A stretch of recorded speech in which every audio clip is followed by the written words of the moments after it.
Exodus chapter 27. Build an altar of acacia wood, 3 cubits high. It is to be square, 5 cubits long and 5 cubits wide. Make a horn at each of the 4 corners, so that the horns and the altar are of one piece, and overlay the altar with bronze. Make all its utensils of bronze, its pots to remove the ashes, and its shovels, sprinkling bowls, meat forks, and firepans. Make a grating for it, a bronze network, and make a bronze ring at each of the 4 corners of the network. Put it under the ledge of the altar, so that it is halfway up the altar. Make poles of acacia wood for the altar, and overlay them with bronze. The poles are to be inserted into the rings, so they will be on 2 sides of the altar when it is carried. Make the altar hollow out of boards. It is to be made just as you were shown on the mountain. Make a courtyard for the tabernacle. The south side shall be 100 cubits long, and is to have curtains of finely twisted linen, with 20 posts and 20 bronze bases, with silver hooks and bands on the posts.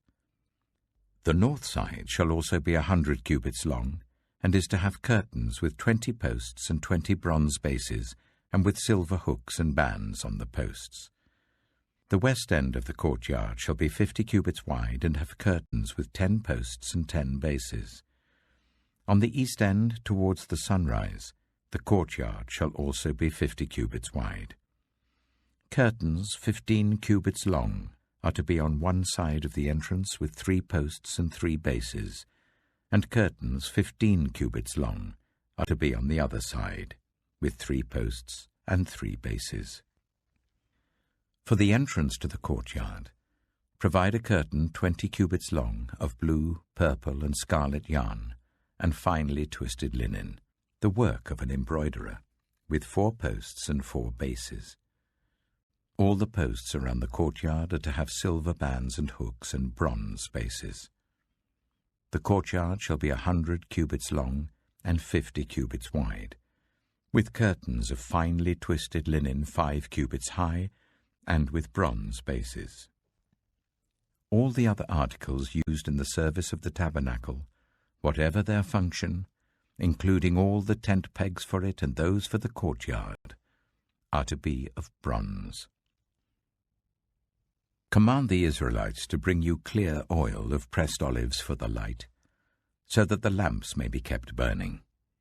In the tent of meeting, outside the curtain that shields the ark of the covenant law, Aaron and his sons are to keep the lamps burning before the Lord from evening till morning.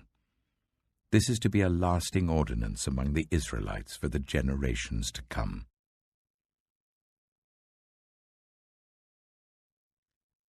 Exodus chapter 28. Let Aaron, your brother, be brought to you from among the Israelites, with his sons Nadab and Abihu, Eleazar and Ithamar, so that they may serve me as priests. Make sacred garments for your brother Aaron to give him dignity and honor. Tell all the skilled workers to whom I have given wisdom in such matters that they are to make garments for Aaron, for his consecration, so that he may serve me as priest.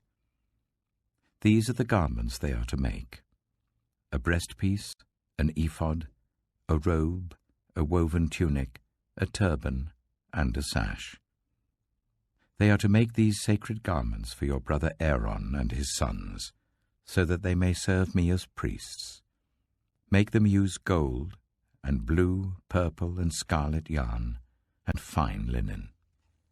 Make the ephod of gold, and of blue, purple, and scarlet yarn, and of finely twisted linen, the work of skilled hands. It is to have 2 shoulder pieces attached to 2 of its corners, so that it can be fastened. Its skillfully woven waistband is to be like it, of one piece with the ephod, and made with gold, and with blue, purple, and scarlet yarn, and with finely twisted linen. Take 2 onyx stones, and engrave on them the names of the sons of Israel, in the order of their birth, 6 names on one stone and the remaining 6 on the other. Engrave the names of the sons of Israel on the 2 stones, the way a gem cutter engraves a seal. Then mount the stones in gold filigree settings, and fasten them on the shoulder pieces of the ephod as memorial stones for the sons of Israel. Aaron is to bear the names on his shoulders as a memorial before the Lord. Make gold filigree settings, and 2 braided chains of pure gold like a rope, and attach the chains to the settings. Fashion a breastpiece for making decisions, the work of skilled hands.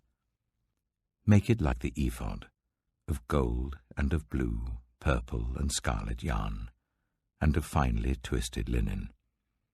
It is to be square, a span long and a span wide, and folded double.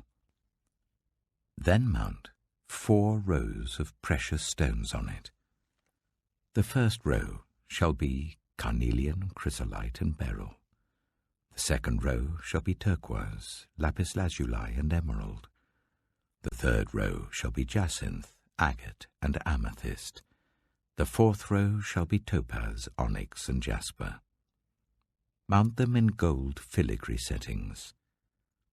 There are to be 12 stones, 1 for each of the names of the sons of Israel, each engraved like a seal with the name of one of the 12 tribes.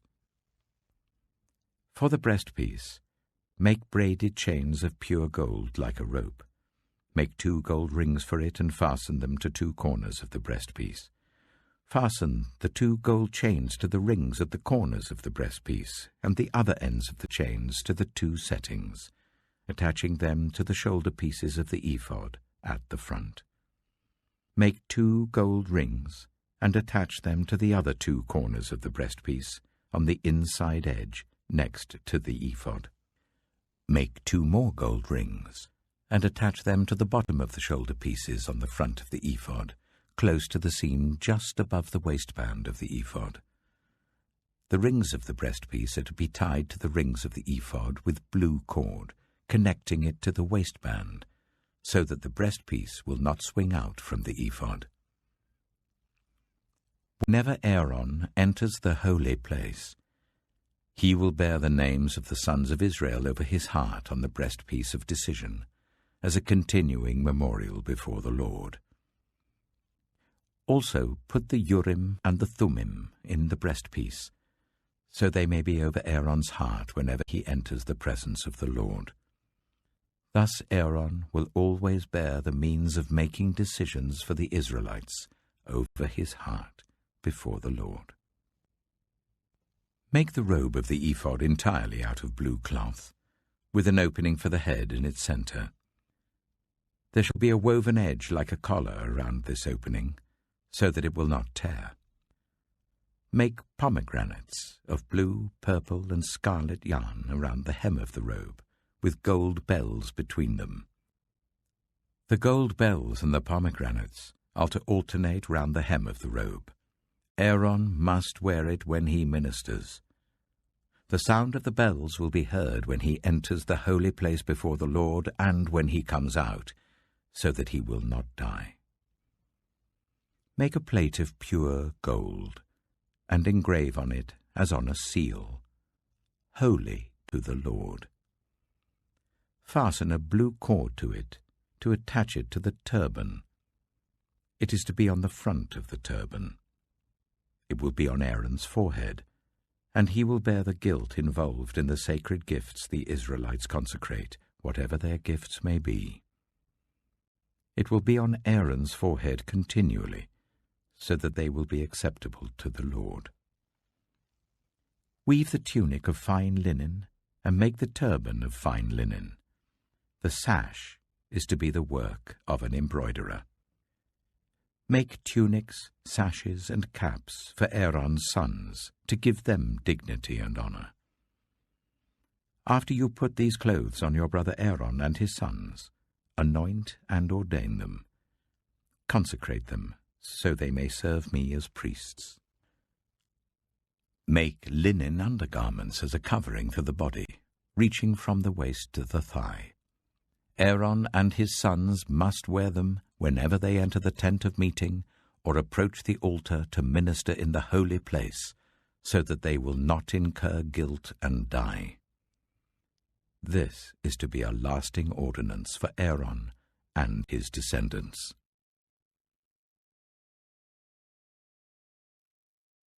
Matthew chapter 22.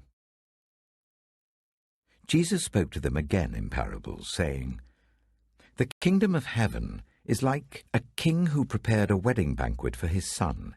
He sent his servants to those who had been invited to the banquet to tell them to come, but they refused to come.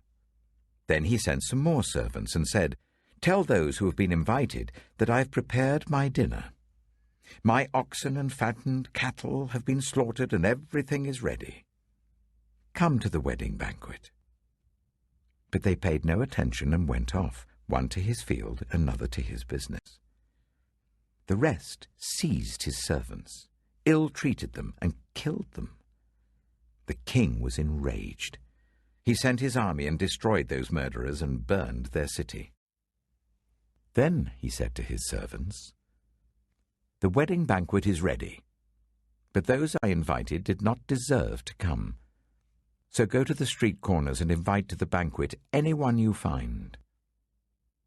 So the servants went out into the streets and gathered all the people they could find, the bad as well as the good, and the wedding hall was filled with guests.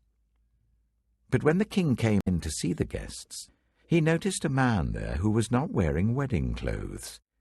He asked, 'How did you get in here without wedding clothes, friend?' The man was speechless.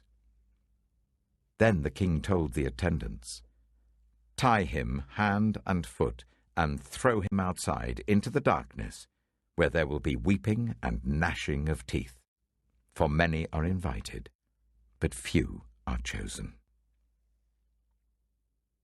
Then the Pharisees went out and laid plans to trap him in his words. They sent their disciples to him along with the Herodians. 'Teacher,' they said, 'we know that you are a man of integrity, and that you teach the way of God in accordance with the truth. You aren't swayed by others because you pay no attention to who they are. Tell us then, what is your opinion? Is it right to pay the poll tax to Caesar or not?'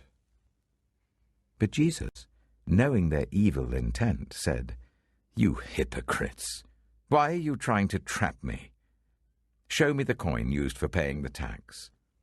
They brought him a denarius. And he asked them, 'Whose image is this, and whose inscription?' 'Caesar's,' they replied. Then he said to them, 'So give back to Caesar what is Caesar's, and to God what is God's.' When they heard this, they were amazed. So they left him and went away. That same day, the Sadducees, who say there is no resurrection, came to him with a question. 'Teacher,' they said, 'Moses told us that if a man dies without having children, his brother must marry the widow and raise up offspring for him.